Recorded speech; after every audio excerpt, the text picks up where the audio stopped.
الحمد لله رب العالمين والصلاة والسلام على شرف الأنبياء والمرسلين. June மாதம் தொடங்கிவிட்டது.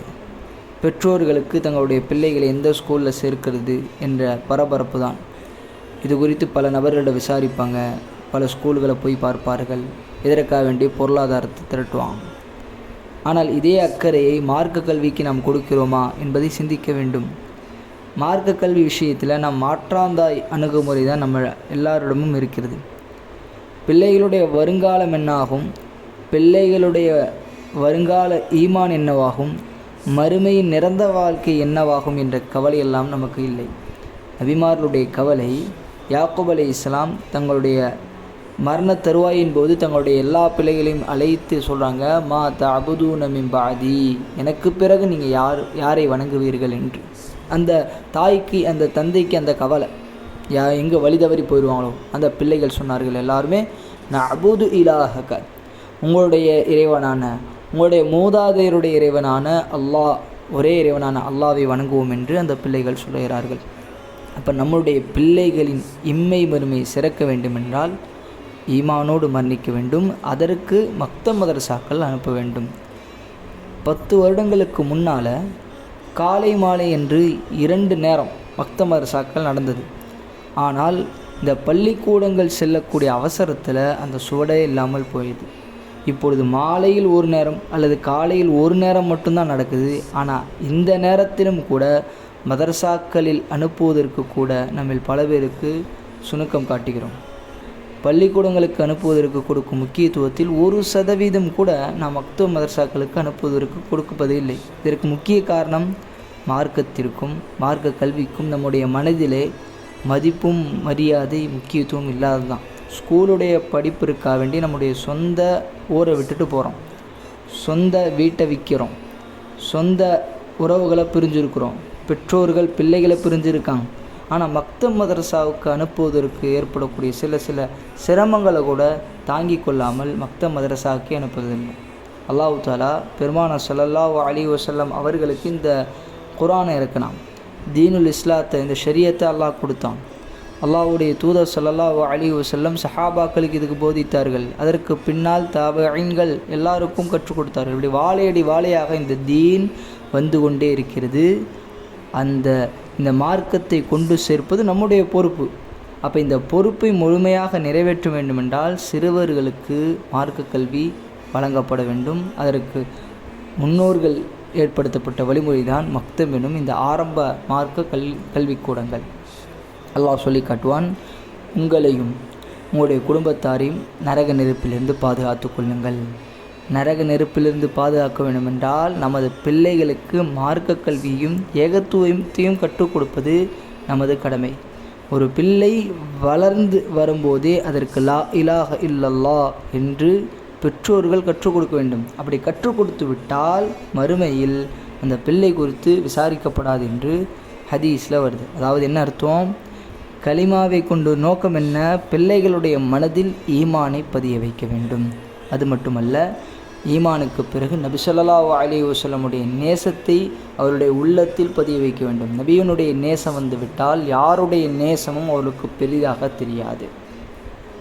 ஆனால் இதற்கு மாறாக பிள்ளைகள் பேச ஆரம்பித்த உடனே நாம் பள்ளிக்கூடத்துக்கு தான் அனுப்புகிறோம். அங்கே இணை வைக்கக்கூடிய நார்த்தீக சிந்தனை கொண்ட எல்லா விஷயங்களும் போதிக்கப்படுது.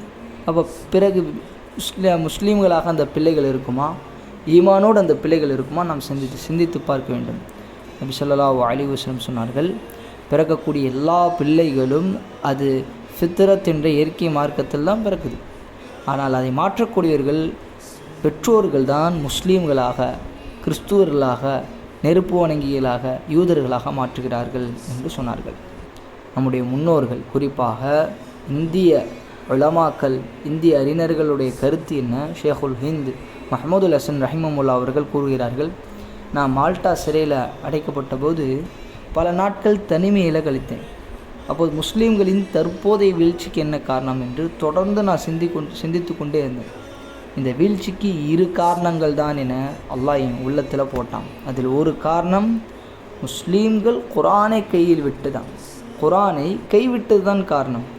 அவர்கள் சிறையை விட்டும் வெளியே வந்ததற்கு பின்னாடி தங்களுடைய ஒவ்வொரு மேடையிலும் குரானை பரப்ப வேண்டும், அதனுடைய வார்த்தைகளை மக்களுக்கு மத்தியில் பரப்ப வேண்டும், அதனுடைய கருத்துக்களை மக்களுக்கு மத்தியில் பரப்ப வேண்டும் என்ற மும்முரமாக காட்டினார்கள். அதனுடைய வார்த்தைகளை பரப்புவதற்காக இந்தியா முழுவதிலும் மக்தப் மதரசாக்களை பரவலாக்க வேண்டும் என்று அவர்கள் வேண்டிக் கொண்டார்கள்.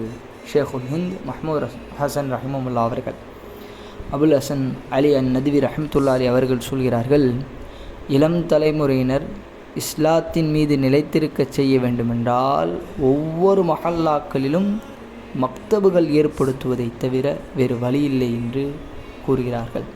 இன்று தாயின் மடியிலிருந்தே உலக கல்விக்காரர்கள் பிள்ளைகளை பிடுங்கி சென்று தாயின் மடியிலிருந்து ஈமானையும் இஸ்லாத்தையும் கற்க வேண்டிய அந்த பிஞ்சுக்களின் உள்ளங்களில் விஷயங்களை பாய்த்து கொண்டிருக்கிறார்கள். அஷ்ரஃப் அலி தானவி ரஹ்மத்துல்லாஹி அவர்கள் கூறுகிறார்கள், முதலில் குரானை கற்றுக் கொடுத்த பின்பு மற்ற உலக கல்வியிலே கற்றுக் கொடுங்கள். அப்படி இல்லை, பிள்ளைகளின் அறிவுக்கண் திறக்கின்ற போதே, பேச ஆரம்பிக்கின்ற போதே ஆங்கிலத்தின் நாற்றமடிக்கும் கலாச்சாரத்தை தான் நீங்கள் கற்றுக் கொடுக்க ஆரம்பித்து விட்டால் பின்பு உங்களுடைய பிள்ளைகளுடைய ஈமான் கேள்விக்குறியாகும் என்று சொன்னார்கள். அல்லாமா இக்பால் ரஹ்மத்துல்லாஹி அலைஹி அழகாக சொன்னார்கள், மதரசாக்களும் மக்தபுகளும் முல்லாக்களும் எவ்வாறு சுதந்திரமாக செயல்படுகிறார்களோ அவ்வாறே அவர்களை விட்டுவிடுங்கள். உலகை அறியாமல் நான் இதை கூறலை, உலகை சுற்றி வந்து அதனுடைய வரலாறுகளை அறிந்தே நான் கூறுகிறேன். ஸ்பெயினில் 800 வருடங்கள் முஸ்லீம்கள் ஆட்சி செய்தும் கூட சில நினைவு சின்னங்களை தவிர இஸ்லாத்தில் இருந்ததற்கான எந்த ஒரு அடையாளமும் இப்போது அங்கே கிடையாது. இதற்காக எதிரிகள் முதலெடுத்த ஆயுதமே மக்தபுகளையும் மதரசாக்களையும் ஆலிம்களையும் அளித்ததுதான். இவ்வாறு எங்கும் மக்தபுகளையும் மதரசாக்களையும் ஆலிம்களையும் அளித்துவிட்டால் தாஜ்மஹால் போன்ற ஒரு நினைவு சின்னங்களை தவிர இஸ்லாம் இங்கே இருந்ததற்கான எந்த ஒரு அடையாளம் இருக்காது என்று அல்லாமா இக்பால் ரஹ்மத்துல்லாஹி அலைஹி சொல்கிறார்கள். நாம் மக்தப் மதரசாவின் அனுப்புவதன் மூலம் நாம் இறந்த பிறகும் நமக்கு அந்த நன்மை கிடைக்கும். நாம் செய்யக்கூடிய மிகப்பெரும், ஏனென்றால் நபி ஸல்லல்லாஹு அலைஹி வஸல்லம் சொன்னார்கள், சில காரியங்கள் இருக்குதே அது சதகத்துன் ஜாரியா. அதில் ஒன்றென்ன?